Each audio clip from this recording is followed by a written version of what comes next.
Good morning mga kabubs. So, good morning. So ngayon mga kabubs, dito tayo sa pinakataas na tulay dito sa aming barangay mga kabubs. Location dito, Concepcion, Danau, Bohol mga kabubs. So tingnan lang natin yun kung gaano nakalaki yung baha ngayon. Kasi bali 24 hours na yung ulan dito. Kagabi pa mga kabubs hanggang ngayon. Alas 10 na ng umaga.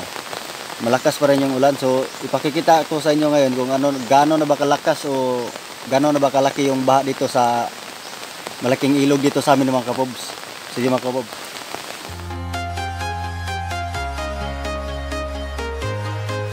So ayun mga kabobs.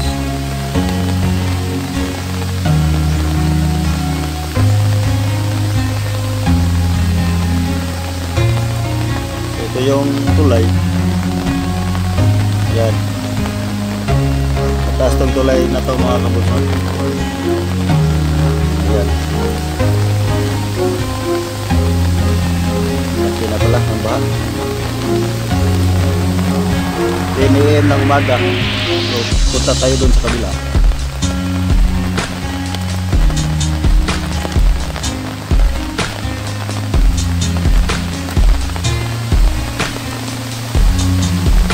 Grabe. Ang lakas ng tubig mga kabobs. Delikado na to sa pag lumaki na to lalo mga kabobs.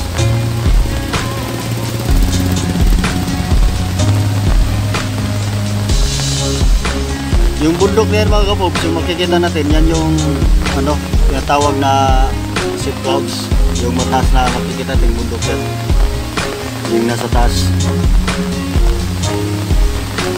Ito yung update natin yun sa ilog dito sa amin mga kabobs. Location, Concepcion, Danau, Bohol. Update sa ilog.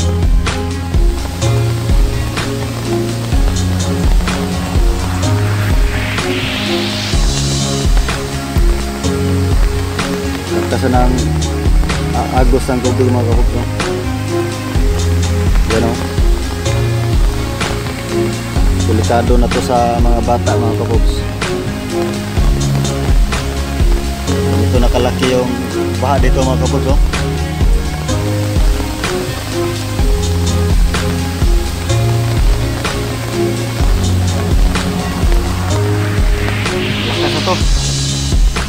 Kasi nandito tayo sa taas, di natin mahalata na malakas pa yung pressure ng tubig at saka daloy. Ito yung area natin dito.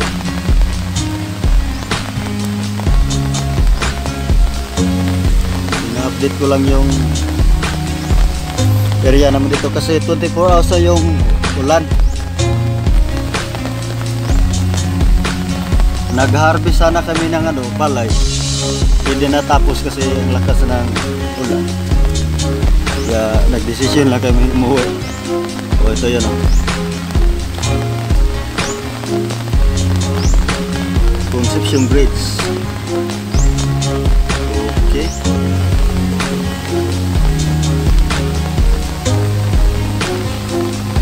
Ito yung sitwasyon niya sa ilog dito malapit sa amin mga kabobs. Kasi lumipat na tayo ng ibang area. Kasi tine-check natin yung update sa ilog kasi sobrang lakas ng ulan. Kagabi pa ito mga kabobs. Kaya in-update ko yung ilog dito sa amin mga kabobs. Tingnan mo yun mga kabobs. Grabe ang tubig mga kabobs. Lakas na. Patungo to doon sa pinakababa. Kaya pakikita ko sa inyo yung doon sa taas. Tara. Ano?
Okay mga kapobs, maraming salamat sa inyong panonood mga kapobs, no? So, sana hindi kayo magsawang magsuporta sa ating channel mga kapobs. Okay, thank you sa lahat. Thank you.